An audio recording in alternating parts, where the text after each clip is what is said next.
ನಮಸ್ತೆ ಎಲ್ರಿಗೂ. ಬನ್ನಿ ಮಜ್ಜಿಗೆ ಮೆಣಸಿಕಾಯಿ ಮಾಡೋದು ನೋಡೋಣ. ಮೊದಲಿಗೆ ಮೆಣಸಿಕಾಯಿನ ನೀಟಾಗಿ ವಾಶ್ ಮಾಡಿಕೊಂಡು ಈ ಥರ ಮಧ್ಯಕ್ಕೆ ಸೀಳ್ಕೊಂಡು ಉಪ್ಪು ಜೀರಿಗೆನ ಫಿಲ್ ಮಾಡಬೇಕು. ಜೀರಿಗೆನ ಸ್ವಲ್ಪ ಕುಟ್ಕೊಳ್ಬೇಕು. ಸೊ ಈ ಥರ ಉಪ್ಪು ಜೀರಿಗೆ ಫಿಲ್ ಮಾಡಿ ಮಜ್ಜಿಗೆಗೆ ಹಾಕಬೇಕು.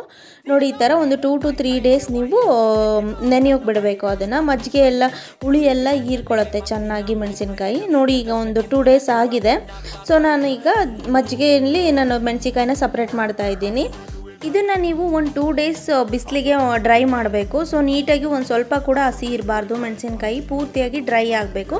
ಬಿಸಿಲಲ್ಲಿ ಹಾಕಿ ಡ್ರೈ ಆದ ತಕ್ಷಣ ಅದೆಲ್ಲ ವೈಟ್ ಕಲರಿಗೆ ಟರ್ನ್ ಆಗುತ್ತೆ. ನೋಡಿ ಇದು ಫಸ್ಟ್ ಡೇ ಹಾಕಿದ್ದು ನಾನು. ನೋಡಿ ಈಗ ಇದು ಸೆಕೆಂಡ್ ಡೇ.